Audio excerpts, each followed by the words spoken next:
இன்றைக்கி கடவுள் நம்மளுக்கு கொடுத்துருக்க வசனம் எபிரெயர் 6:11.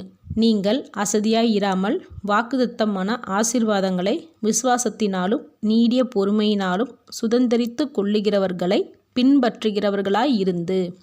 இந்த வசனத்தை கொண்டு கடவுள் நம்மகிட்ட என்ன சொல்கிறத பார்ப்போம். நம்ம தேவன்கிட்ட வேண்டிக்கிட்டே இருக்கும்போது கடவுள் நமக்கு பதில் கொடுக்காம இருந்தார்னா நம்ம என்ன நினைக்கிறோம்? கடவுள்கிட்ட கேட்டுக்கிட்டே இருக்கேன், ஒரு பதிலும் சொல்ல மாட்டேங்கிறாரே அப்படின்னு நினைக்கிறோம். தயவு செஞ்சு சொல்லுங்கள் கடவுளே, சொல்லுங்கள் கடவுளே, பதில் கொடுங்க கடவுள்னு சொல்லி நச்சரிக்கிறோம். கடவுள் நம்ம மேலே இறக்கப்பட்டு போனால் போதுன்னு நம்ம வேண்டி கொண்ட காரியத்துக்கு பதில் கொடுத்துடுவார். தீர்க்க தரிசனமாகவோ வாக்குத்தத்தமாகவோ நம்மளுக்கு பதில் கொடுப்பாரு. இது எல்லாத்தையும் பார்த்துட்டு கேட்டுட்டு நம்ம சந்தோஷமாக இருப்போம். அப்படியே கொஞ்ச நாள் ஆச்சுன்னா என்னடா கடவுள் பண்ண வாக்குத்தத்தத்தை நிறைவேற்றாமல் இருக்காரு அப்படின்னு முதல்ல நினைப்போம்.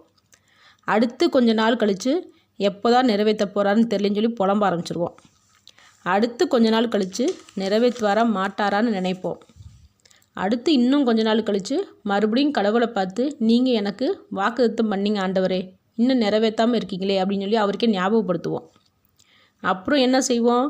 இவ்வளோ நாள் ஆச்சு, கடவுள் சொன்னதை மறந்துட்டார் போல், இனிமேல் நிறைவேற்றவே மாட்டார் அப்படின்னு முடிவே பண்ணிடுறோம்.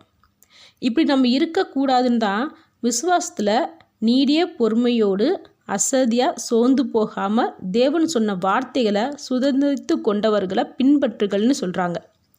உதாரணத்துக்கு ஆபிரகாம், சாராள், இவங்களை பார்த்து நம்ம புரிஞ்சுக்கணும் எவ்வளோ காலம் காத்திருந்தாங்கன்னு. நினச்சி பாருங்கன்னு சொல்கிறாங்க. இந்த மாதிரி நிறைய பேர் இருக்காங்க. ஆபிரகாம் மட்டும் கிடையாது, நிறைய பேர் இருக்காங்க. நீடிய பொறுமையோடு காத்திருந்து கடவுள் சொன்ன வாக்குத்தத்தத்தை பெற்றுக்கொண்டவங்க நிறைய பேர் இருக்காங்க. அதனால் தேவன் சொன்ன சத்தியமுள்ள வார்த்தை என்றைக்குமே பொய்யாகாது. அவர் சொன்னது தான், ஒரு நாளும் அது பொய்யாகவே ஆகாது. நிச்சயமாக நமக்கு அவர் சொன்ன வார்த்தைகளை நிறைவேற்றுவார். ஆமேன்.